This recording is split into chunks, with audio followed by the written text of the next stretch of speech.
Hi guys, it's your boy T Green from T Green Media. I'm here with an exclusive interview and content to bring to you guys. We know we got this election coming up next week. You guys got a lot of worries and questions of what's going on in the candidates. Now you know your boy T Green. I'm gonna tell you guys the truth, and I've been speaking this. That is more than two candidates in this election. So for y'all don't believe me, I want y'all to understand. I'm about to introduce a guy. His name is Jerry. I'm gonna let him introduce himself and tell you who he is before we get into this politics. All right, thanks very much, Thomas. So, my name is Jerry White, and I'm the Socialist Equality Party's candidate for U.S. Vice President. I'm the running mate of Joseph Kashour. The Socialist Equality Party, and Joseph and myself will be on the ballot. You can vote for us. We're fighting to provide a political alternative for the working class in opposition both to the fascist politics of Trump and the warmongering of Harris and the Democrats. We're fighting to build a party of the working class to guarantee the social right of all workers to jobs, to equality, and to put an end to the threat of war. Okay, y'all heard him, guys. So we're gonna fire some questions off to him and let's see if he can stand the fire. Now, these questions, I'm gonna tell you guys, these questions are important because what our economy is going through, what our country is going through. If y'all do your research, there's certain things that poor countries have that we don't have, like universal health care. For example, Brazil, everybody in the country has, or all citizens have free health care. If Brazil has this, why in America don't have it? So, Jerry, I'm asking you, if you guys was able to have the position to win this election, where do you guys stand on universal health care? Well, we're living in the 21st century, and access to free healthcare should be and must be a basic social right. I mean, the response of the government, whether it was Trump or Biden to the pandemic, demonstrates that the only thing the powers that be are concerned with is production, profits, the stock market. They've allowed more than a million and close to 1.5 million people to die from COVID. And of course, it's primarily been the working class. And it would have been even worse if it wasn't for the actions of rank and file workers at SHAP, at Warren Truck, Toledo Jeep, out in Windsor, who walked out on wildcat strikes to defend your lives and the lives of your loved ones back in March 2020. So, yes, the Socialist Equality Party absolutely stands for free, high quality health care for all. We believe that giant hospital chains, pharmaceutical companies, big pharma uh, should be put under public ownership. The profit motive must be taken out of healthcare. Of course, so many healthcare workers are burning out, they're understaffed. All of these healthcare companies got a huge bailout in 2020, but they are using that to pay off their big shareholders and attack healthcare workers. So I would just say yes, in the 21st century, workers have to have the right to health care. Um, but that means we have to fight for it. It's not going to come from the Democrats or Republicans. Obamacare was basically drafted by the insurance companies themselves to protect profit. And when you have the Democrats and Republicans spending $1 trillion a year on war Yeah. and expanding wars, the murder of the Palestinians in Gaza, now war against Iran, war against Russia, and war against China that's being developed. Every right that workers have, the ruling class is seeking to destroy, strip workers of the right to education, healthcare, housing, pensions, and so forth. I mean, I feel like just researching alone, why we couldn't be like Norway, adopt their healthcare policy. Why we can't be like they've been having that healthcare policy since 1912, and we're in 2024. What excuse why we is not supposed to be a free country? We're supposed to be the country everybody want to come to, but why we just don't take care of our citizens' health? Why is a big agenda to put food in grocery stores that is not adequate for us to eat? Chemicals, FDA proven of things that we shouldn't have in our bodies. Why we don't protect our people? Well, it's because, Thomas, we live in a class society in which all the wealth of society is produced by the working class, but it's controlled by a financial corporate oligarchy, the Elon Musks, the Jeff Bezos, and they are sucking society dry.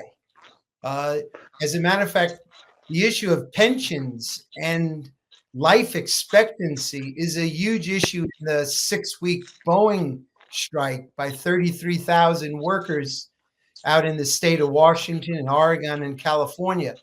Those workers just voted down a second contract backed by the machinist union bureaucracy, uh, which did not meet the workers' demands. And one of the critical demands is the right to a pension, a company paid pension. The company says they can't afford it, but they've got $107 million for golden parachutes for their CEOs You and hear that all the time. billions for their shareholders. But even more fundamentally, one of the points Boeing says is that virtually no companies have uh, defined benefit pensions any longer, company paid pensions. And I know as an auto worker, you know that too. Young, Yeah, you that's had true. stolen from you. But But you parcel service got a pension back. I know John Deere got a pension back. Kellogg got a pension back. For them to say that, that'd be incorrect because companies are not bringing pensions back. The question is, will you keep the jobs in America when you do it? well, actually, I mean, actually, in all of those cases, these are not fully company paid pensions, which is something that auto workers fought for in the 1940s and the 1950s. But there was a CEO back in 2005. His name was Stephen Miller. He ran Delphi. He also ran United Airlines. And he said, look, it's one thing when you retired at 65 and then you died at 70. Well, maybe a pension made sense. But now people are living longer. So we just can't afford it. And there's a very conscious policy. If you're not in the factory producing profits for the capitalists, they consider you a burden on their profits. They have no intention to pay for workers to have pensions or retiree health care benefits, even if they've spent their entire lifetime of labor producing profits for the corporations. But I think this raises very clearly that asserting the social rights of the working class, placing our needs first, is not going to be accomplished by appeals to the powers that be, let alone Harris and Trump, who represent the powers that be. The working class needs to build our own mass movement, independent of the sellouts in the UAW bureaucracy like Sean Fain, which have handed over so much to the corporations and are allied with the Democratic Party. We have to build an independent movement of the working class. And you raise the issue of Norway and the question of, is there a national solution? Well, the fact of the matter is, when a company can move, the giant corporations can move from one country to the next, demanding cheaper labor or lower taxes, then they dictate to every country. This is what Tavares is doing now in Italy and France. He's saying, I won't locate production there unless you give me lower taxes. And lower taxes means less money for healthcare, less money for education. So in countries like Norway, they're actually getting rid of the The social trash. that workers once had, while they're spending more for war. Norway is involved with NATO and the war against Russia. And in order to pay for that war, where is it going to come from? From the backs of the working class. You were speaking on the war with NATO and Russia. I had seen an article yesterday with Stellantis and vehicles being sold. Russia had to go through party, a third party situation to get American vehicles. So the vehicles is, the prices is outrageous. So with that being said, with Russia, like, how can we prevent these things happening? Well, one thing that is so clear is that the working class is an international class. When you're working on the Dodge Rams, those are not American or Mexican or Japanese products. They are the product of the Of the labor, world. exactly, of the world. And everything that is produced involves the social and collective labor of literally billions of people on the planet. But the capitalist system is a completely outmoded and bankrupt system, which is rooted in the nation state. So instead of the world's producers being able to cooperate with each other and produce more than enough for everyone to have a very good standard of living, under capitalism, every nation state is in a struggle for the control of markets and raw materials, access to cheap labor. And American imperialism, the biggest imperialist power in the world, it is seeking to control the whole world, dominate the whole world. That is why they're giving money to Israel to wage its rampage throughout the Middle East to control oil. That is why they're giving money to Ukraine. They don't give a damn how many Ukrainians lose their lives. They're just using them as a proxy for a war against Russia because Russia has many, many natural resources, a huge market. So our Like, our party is an international party, which reflects the actual character of the working class as an international class. And we actually have a like, comrade, a young socialist by the name of Bogdan Sirachuk, who's been put in jail by Zelensky in Ukraine because he's fighting to unify the Russian and Ukrainian workers together, saying we should not be killing each other for either Putin or Zelensky. We should unite because workers have no interest in killing one another for the oligarchs or for American imperialism to control the world. So a longer answer to your question, Thomas, but you ask how do we resolve these issues? That's by building a powerful international movement of the working class. You can't fight a company like Stellantis just in Detroit. As a matter of yeah, fact, just yesterday it was announced that Volkswagen, one of the largest corporation auto companies, is going to close 3 of their 10 plants in Germany, lay off tens of thousands of workers, and cut wages by 10% across the board.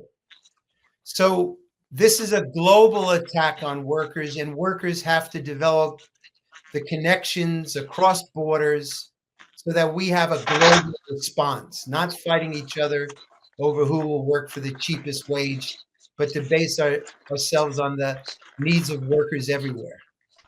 as we talking about the needs of workers, the new workers that's coming to about the teenagers that's becoming adults and the pre-adults, as I call them, the babies, the 18-year-olds, the college students. What about minimum wage? What is your opinion on minimum wage? Well, it's a travesty, the minimum wage. Yeah.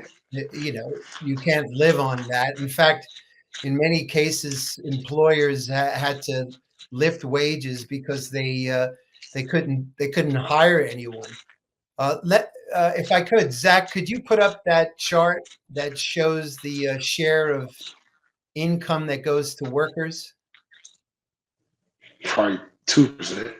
Well, Thomas, if you look at this chart, on the left Mm-hmm. side is the share of income that went to workers in 1950, which was Mm-hmm. roughly about 64%, almost two-thirds of the national income went to workers in 1950.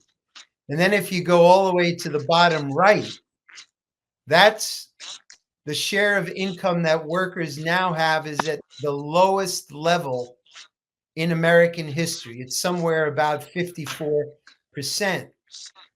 So for the last really 40, 50 years, uh, 60. workers' wages have steadily declined. Today, we're making no more than what a worker did in 1973. So nothing has improved for the working class in 50 years, taking inflation into account. And Yes. if you could show one more chart, Zach, show the other chart, the scissors chart. And this is the reason why you have a decline in the share of income that goes to workers is because the trade unions, which in an earlier period actually defended workers and increased the share of income that went to workers since the 1970s and especially the 1980s. 1980 was a big year when the president of the United Auto Workers went on to the board of directors of Chrysler Corporation and helped the company eliminate 50,000 jobs. The UAW said, look, we're not going to fight the companies anymore. We have to join with the companies and make them more competitive. Back then, it was against the Japanese, supposedly to save jobs. Well, what the red line shows is how the unions have abandoned strikes. There used to be hundreds and hundreds of major strikes every year. In the 1970s, in some years, there were 400 major strikes. But the unions have abandoned any resistance. And when they do call strikes like this phony stand-up strike, it has virtually no impact on the companies at all. The blue line shows that as strikes have gone down, the wealth in the hands of the top 1% has skyrocketed. So there is no common interest between the worker and the boss, between the worker and the capitalist owner, the worker and the banker on Wall Street. The interests of the working class are diametrically opposed to the interests of the capitalists. They want to squeeze as much profit out of the working class as possible, and the working class is desperately trying to claw back a higher proportion of the actual value, the surplus value that we create. And you asked about the minimum wage. Of course, no one can live on the current minimum wage. But you have in the factories at Boeing, you have young workers building airplanes who are getting paid the equivalent of a McDonald's wage or an Aldi's wage. I was 19, gonna I was gonna say that yes. we McDonald's paying $15 an hour to up to $18 an hour, and you trying to go to a big three or airline company, and they first thing they saying is $17 an hour. And most people are like, shit, I'll go work at McDonald's. Well, I work for you guys because I'll do less work. Not less work, but less headache basically. Or I could be with my family because you guys want me to be tied down 50, 60 hours a week, overtime mandatory. Or is the shift time, I can't get my kids to school. I can't get it from school because of the work hours. So some people do choose the fast food restaurants. For them choosing the fast food restaurants, How can we invest in the communities and small businesses so we could take away these giant corporations and empower these small businesses? Because we know, as Elon said, where he said out his mouth, artificial intelligence is going to take away a ton of jobs. Since it's going to take away a ton of jobs, how are we going to be able to protect these people? Well, not just these people, but myself included. Well, no, you're right. Under capitalism, technology like AI or electric vehicles, automation are weaponized against the working class. They're used to throw thousands of workers out of their jobs. The Socialist Equality Party says that this technology and all of the giant industries, all of the tools, the means of production have to be put under the control of the working class ourselves. That is, the workers who produce the wealth have to control the tools so that the wealth we create is controlled by the working class ourselves to put an end to poverty, to put an end to inequality. That's what socialism means. It means the working class controls the means of production and the wealth we create. And As we, if I could, if you uh, ask yourself, the auto bosses are now saying they to produce an electric vehicle requires 40% less man hours or less labor, they say. Well, in a rational world, that would mean that we would drastically reduce the work week so you aren't working 50, 60 hours a week, since electric vehicles can be produced with less labor. You can shorten the work week without any loss of pay because we're still producing the same or more value. So that would enable a worker to work a 20-hour work week, to have time for their family, to have time for their muscles and their brains to relax, to have time to pursue their I'm, cultural and intellectual I'm, interests. I'm trying to remember which country it was that the workers only work a maximum of 20 hours a week. They don't go over 20, but they still get paid for a full 40 because the work life balance that they want to have. I can't think of the country name off the tip of my tongue, but I've seen that they only work 20 hours. There's no overtime. They got free school, free education. They got everything that we should be having to be a productive running country that we say we is. But as we was talking about the workers, with the current situations in justice reform, with the prison system and the the system is broken so bad that it do not lock up individuals that is guilty. They would rather target individuals that's innocent to collect money, to collect them and put them to work for pennies on a dollar. How can we protect our citizens in this justice reform? Well, yes, and you have the United States as one of the few countries notoriously that carries out the death penalty. You had in late September the execution of Marcellus Williams for a murder he did not commit in Missouri, even though a million people signed petitions to demand his exoneration. Even the jurors that convicted him, even the prosecutors, acknowledged that the evidence was not real, that he had been framed up. But nevertheless, the Supreme Court denied any clemency, and he was put to death. Now, it's very important to know, first of all, when Kamala Harris was the Attorney General of California, she defended the death penalty. The Democratic Party even removed its nominal opposition to the death penalty from its program in this election year.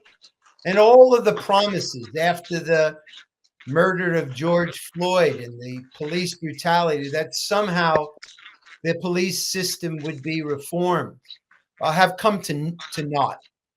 In fact, look, the role of the police in a society where you have such a gap between the rich and the working class, the role of the police and what we call the capitalist state is to protect this tiny minority of super wealthy people against the vast majority.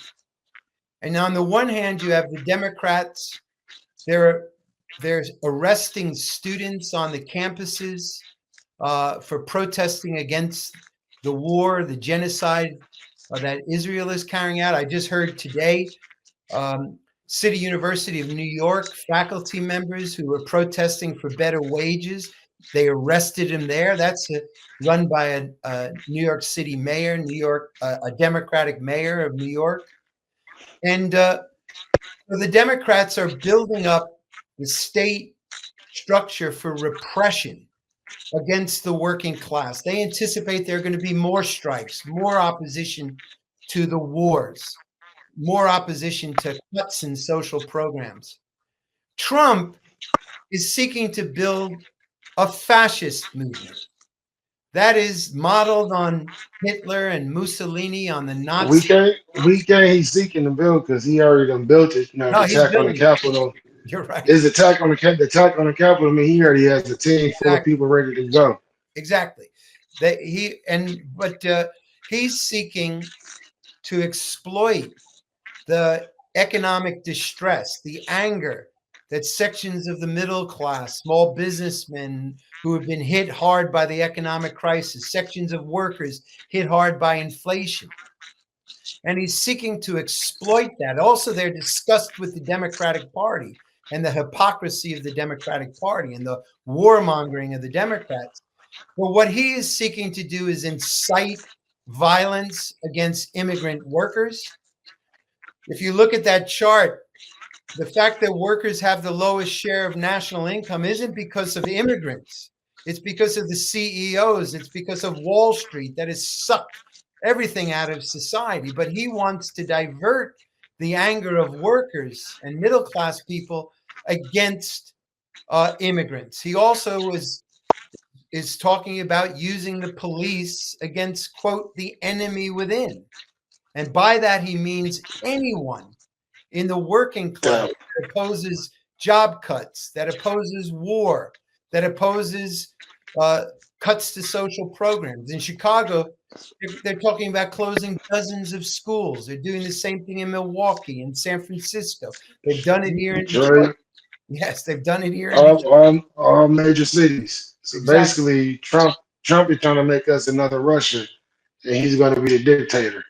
Well, both parties are. You know, when you have such inequality, where you have the top 10% of the American population owns 2/3 of America's wealth, but the bottom 50% of American society only owns 2.6%.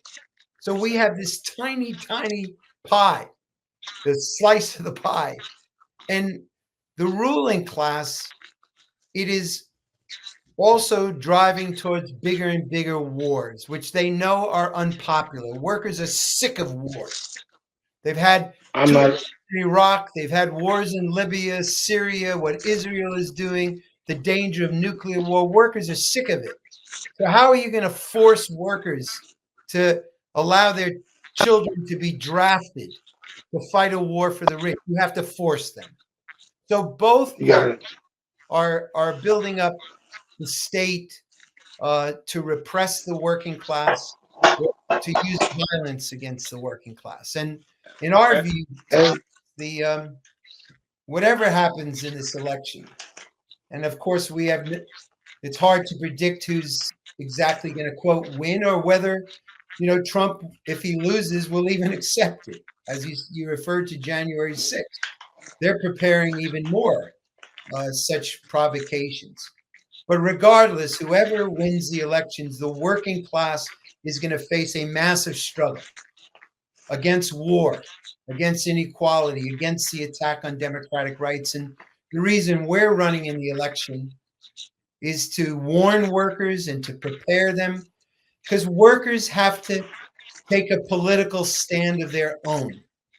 The interests of the working class, we have to build a party that fights for that interest. We while can't. you saying that, as you saying that, I'm gonna be the first guy to tell you guys on this platform. I met this man. I don't know this man from Adam and Eve. He did something I ain't seen Donald Trump do without a TV camera, without a big ass bus, being seen and being heard. I ain't seen Camilla, whatever her name is. I haven't seen her do it without a TV and a camera. They got on the ground.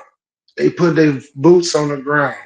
They talked to the people. They came to the people where people are losing their job. They came up there. They introduced themselves, and they showing the people that they actually care. They not just saying, "I care." You see me on the news. Hi. No, they doing this without TV cameras, guys. He could be on a bigger platform if he wanted to, but he decided to come on my platform to bless my platform with this knowledge. So I want you guys to understand what he's saying. Take heed to it. It might not be this election. It could be. It's going to be the next election. We need somebody to represent the working class, to represent the working people, to represent the people that is struggling. I want y'all to understand that. You can pick who you want to pick, but take that in mind. Last 20 years, let me see, I'm 39 years old. I started working at 18. So I can say the last 21 years, who have I seen in office to do anything for the working class? And I'm gonna say zero. So matter of fact, 21 years, that's when the automotive industry was going through their bankruptcy, was going through their downfall. Before I left high school, it was cool to go to automotive. When I graduated high school, people had to find a different route, a different way. And that's what we call student loans. People borrow on student loans to get educations, and the degrees they get in the fields they losing because the fields don't exist no more. The jobs, like you said, move the job somewhere else, or they didn't use what they use and they done with the people, so they moving somewhere else. In that situation, student loans is a big problem in America for for my generation and the younger generation too. Some of them. How can we combat the student loan issue? Because like you work 40 hours, you get a check on the bills, but also go to student loans. Yeah. And most people's student loans be 20, 30, 50,000. Yeah. Well, we would immediately, and we advocate the cancellation of all student debt. I mean, you know, education, 21st century again has to be a social right. It should be for free. We often speak to students at Wayne State or at Michigan State or at University of Michigan. Yeah, it's students, working class and middle class students are facing an unbearable debt burden, and we call for the immediate cancellation. We believe that free college education should also be a social right. Um, but and of course Biden, dangled the cancellation of student loans for a He, while, and then that was he over. tried. You know, and in our view, the great problems of society are not going to be solved by sort of going around the edges and promising this and promising that.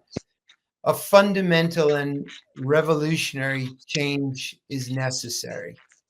Um, I was in Jackson, Michigan, a few weeks ago. That's where the Republican Party was founded in 1854. Of course, it was founded then as an anti-slavery party, as an abolitionist party. But in 1854, no one could have believed that in a matter of a decade, that slavery would be abolished, a system that had its roots back to antiquity. But there was a civil war, a second American Revolution, and that crushed the power of the slaveholders, which looked so completely indestructible. They looked so powerful. They controlled the Supreme Court, they controlled both houses of Congress, the presidency. Yet a second revolution occurred and they were swept from power. Now, that was a great advance. Of course, the development of capitalism didn't end exploitation. You had the development of wage slavery, which is what capitalism is. Workers are compelled to sell our ability to work to the owners of capital. and we're exploited. Every hour you're in that factory, you're producing a surplus of value way beyond the cost of your wages, which is the bare subsistence. And today, the working class faces either World War III in fascism or socialism, the emancipation of the working class from this exploitative system. And that's really the answer to all the problems you're raising: the healthcare, student loans, police brutality, the danger of war. I mean, you have, I don't know if you saw this, but Barack Obama and now Michelle Obama wagging their fingers at working class African American males, saying, the reason you're not voting for Kamala Harris is because, you're against women. You're sexist. What nonsense. This is a guy worth $100 million. In 2009, Barack Obama oversaw the cutting of the wages of auto workers by 50%. He's created the conditions of misery. As you said, an auto job used to be a coveted job. It one income was enough to take care of a family. Today, many workers are still living at home.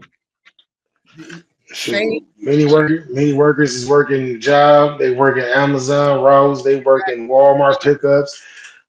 They doing everything they shouldn't have to do, Yes, and yes. it's sad.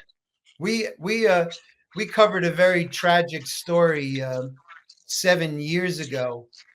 There was a young 21-year-old Chrysler worker at the Warren truck plant by the name of Jacoby Hennings. He had to work two jobs. He also worked at the Woodhaven stamping plant at the same time. His mother was a Warren stamping I worker. think he committed suicide. Well, what happened was was in a he was at the Woodhaven stamping plant. It's not clear whether they were threatening to fire him, but he went to the union offices. He asked for help from the UAW. They did nothing. I I remember him. Yes. I worked with him. I remember him. Oh wow. They said he pulled a gun out, We and then shot us. the SWAT teams came running up the stairs and confronted him, and they claimed that he shot himself. But there was never an explanation of what were the conditions. Why do you have to work two Well, jobs to make ends meet? You know, a well, gen- we're unfortunately we was working at Warren Truck, and we was under that contract, the Obama contract. No health care, no vision to 4 years, 3 years. $15 an hour. Then plus we wasn't getting the rollover rate. People was trying to get full time. Certain people was getting full time. Certain people wasn't. And there was certain people was working at Ford and Chrysler. Ford was bringing people in. Chrysler, it was like it was very free. You might get rolled over. You might not get rolled over. So he was working. I believe he was working B crew with us. He was working B crew with us.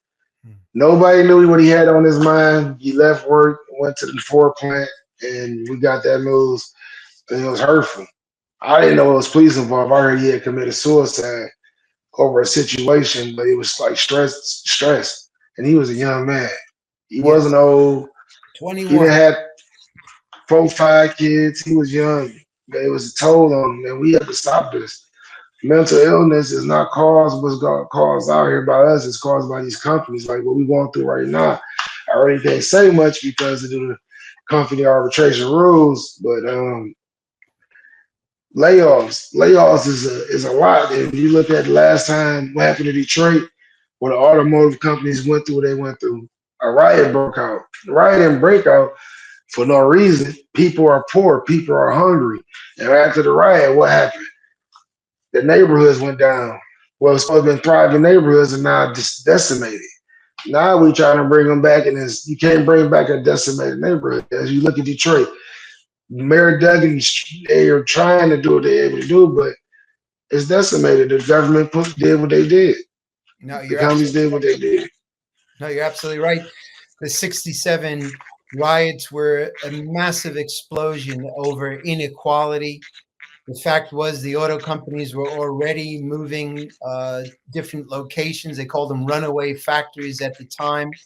A newer generation was not getting access to jobs. And of course, the police were carrying out brutal repression, Murders, and homicide, the whole city erupted, black and white erupted against these conditions. Nas- But National Guards, 8 Mile coming down in it was bad. they brought the 101st Airborne directly from Vietnam to the streets of Detroit. But what was the response at the time? The Democratic Party, the big three auto bosses, Walter Reuther from the United Auto Workers, they came together and they created what they called New Detroit. And they specifically sought to bring sections of minority businessmen. They brought Coleman Young in 1972 as the first black mayor of the city. They brought UAW officials, black officials, and they tried to create the image that the concerns over racism, discrimination, inequality were now going to be addressed because the political establishment had more blacks in it, the corporate establishment had more blacks in it, there were more black policemen. But the fact of the matter is they all defended the capitalist system just like the white politicians. So the attack on jobs, the cutting of schools, the cutting of social services continued, even though you had black politicians. And of course, for working class kids being beaten up or murdered by the police, it didn't matter whether that cop was black or white. The result was the same. So when Kamala Harris now says, oh, we're going to have an opportunity economy, we're going to have black entrepreneurship, we're going to have another version of black capitalism, it doesn't address the basic fundamental problems of society. All it does is to seek to, elevate another handful to the top. We have to put an end to the control of society by giant corporations, financial oligarchs like Elon Musk, Jeff Bezos. We have to unleash the creative capacity of millions of people who if they had access to education, healthcare, we could create in America and around the world, using these new technologies, more wealth than ever before in human history. We could raise the living standards of the whole world's population. That can only occur through a revolutionary struggle by the working class. Yes, sir. All right, before we wrap this up, Jerry, I got something that I want to ask a question on because it affect the almighty business people because how they use these people and how they able to get certain products done for pennies on the pennies. Justice reform, the Innocent Project. Would you are you opposed to the Innocent Project or are you with the Innocent Project as far as the taxpayers funding the Innocent Projects? So if they the ones are being targeted and being locked away, wrongfully convicted. Well, I think the Innocent Project has done very, very important work, and I think they should have all the resources they need instead of money going to war, instead of money going to massive police forces. And yes, resources should be allocated. The Socialist Equality Party believes that taxes on working class and lower middle class people I was going to get to that. drastically reduced. You know, um, the reason why taxes are so high is because the super rich don't pay taxes. Corporations like Stellantis, GM, and Ford blackmail states and city governments, saying you give us massive tax cuts, otherwise we're shifting production somewhere else. We believe that taxes on the super rich should be drastically increased. In fact, we believe that their vast fortunes, in the case of Elon Musk, hundreds of billions of dollars, or Jeff Bezos, This should be expropriated because that wealth was created by the collective labor of the working class. And that wealth should be utilized to meet social needs. A good prime example of what you're saying is the Tampa Bay Lightning owner who just sold the Tampa Bay Lightning for like $2 billion. I think he allocated like $25 million to 300 employees between $50,000 and to 65,000 range of bonuses that he gave them for working with him. I had seen that yesterday in an article. Why more people can't be like that? Why more people can't be like Mark Cuban? Hey, I made $1 billion off selling this company. You 300 employees that y'all been since day one, y'all been rocking with me. I'm gonna make y'all millionaires. I'm gonna make you 100,000. Why companies can't do that? Now they don't understand that when you feed your employees, you feed yourself because your employees put back into the company.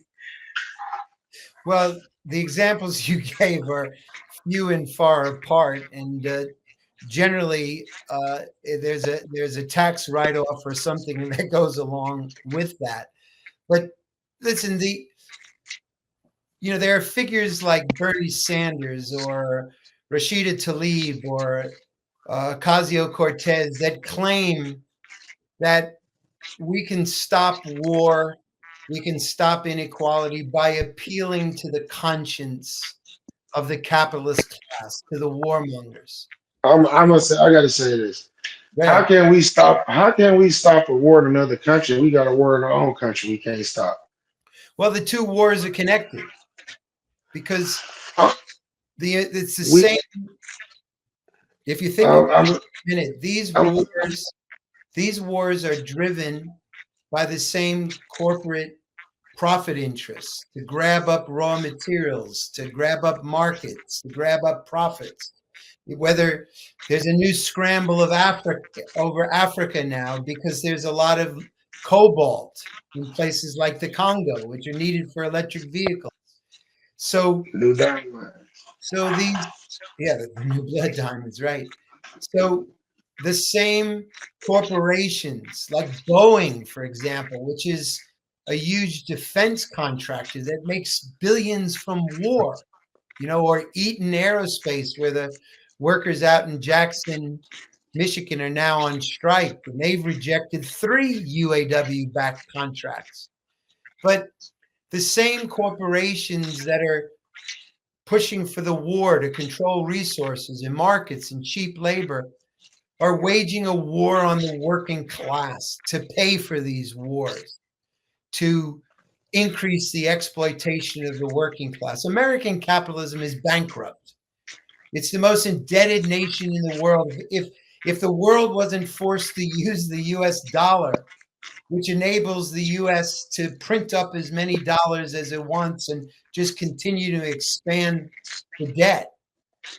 So the United States, and that is the capitalist class in the United States, is trying to prevent the rise of China and other economic competitors. It's very concerned that other countries will drop using the dollar. So it is launching these wars, giving Israel the free hand, backing, arming Israel for its rampage in the Middle East, and expanding war against Russia and ultimately against China. So workers can't turn a blind eye to this. If they wage war, they're going to ban strikes. Sean Fain loves talking about the, quote, arsenal of democracy.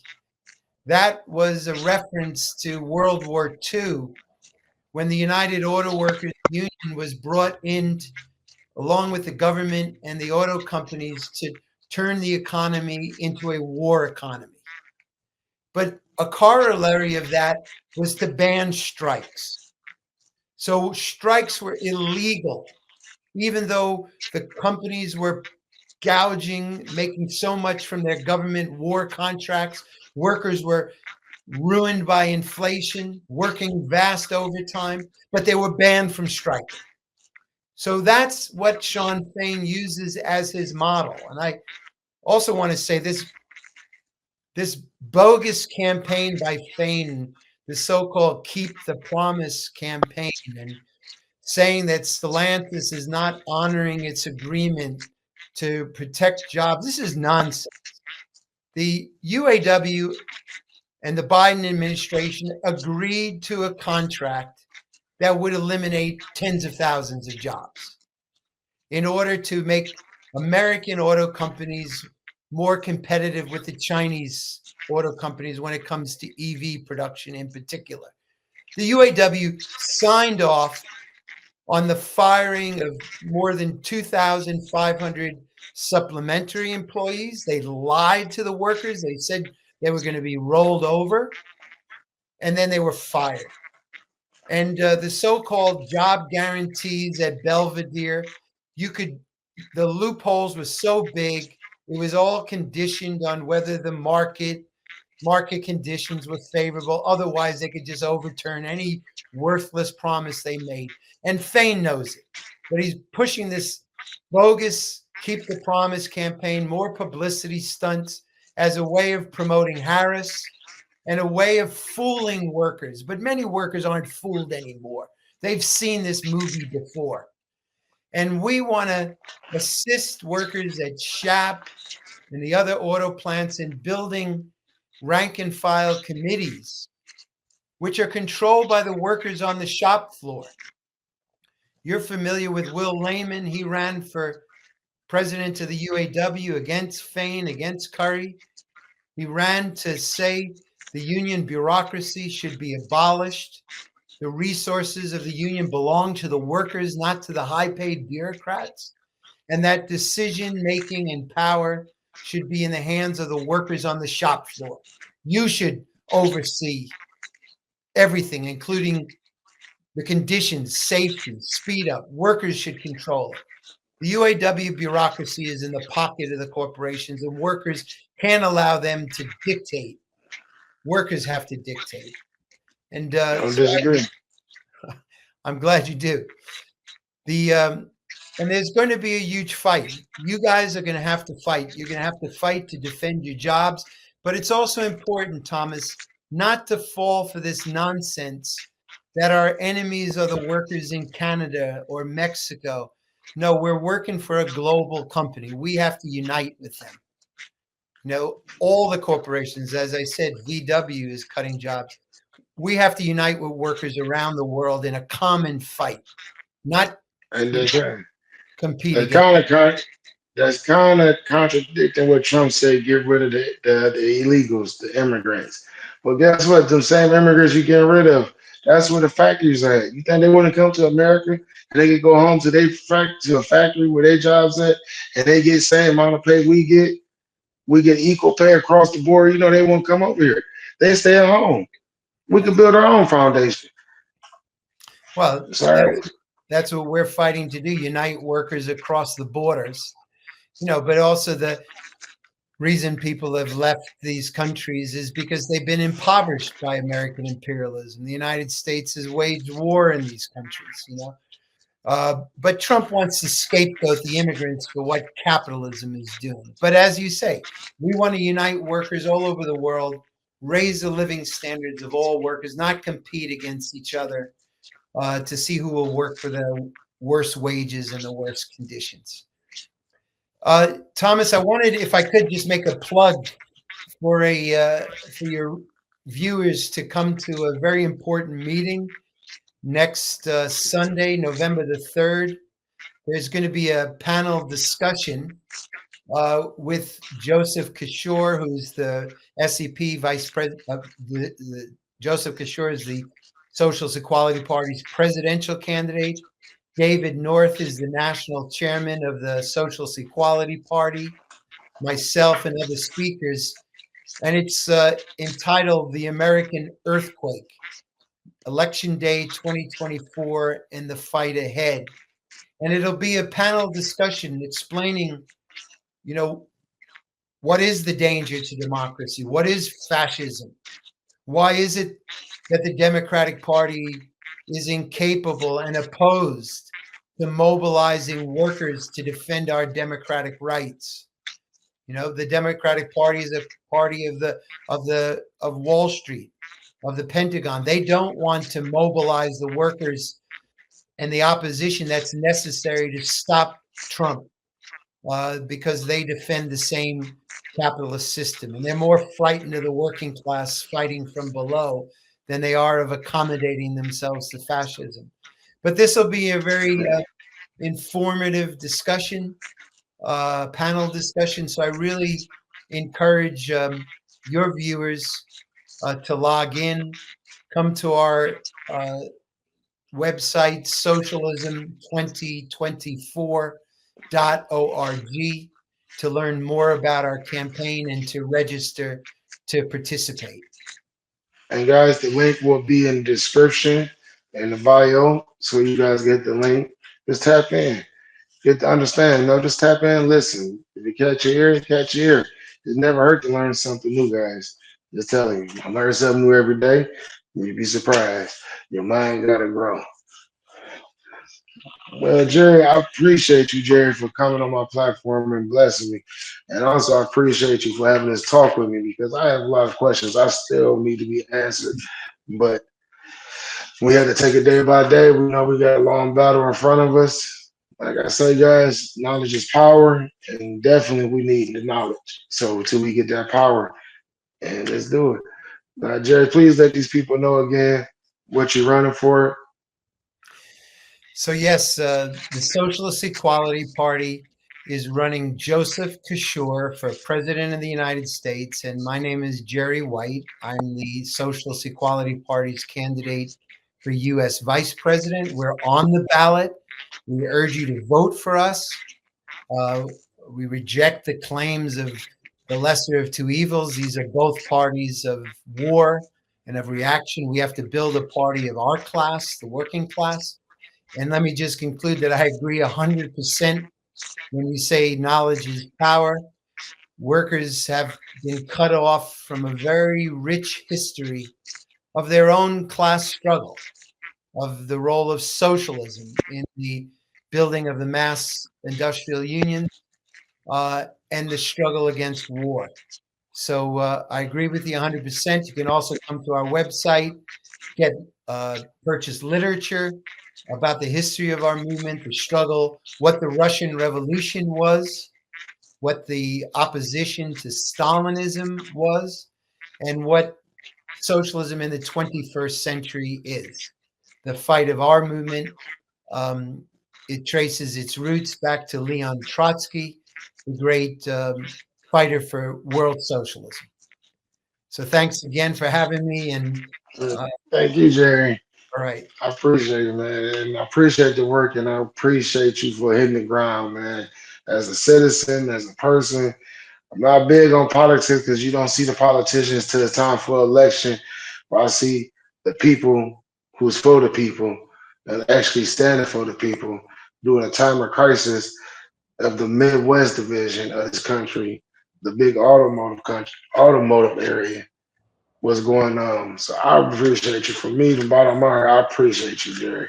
Thank you very much, Thomas. Thank you.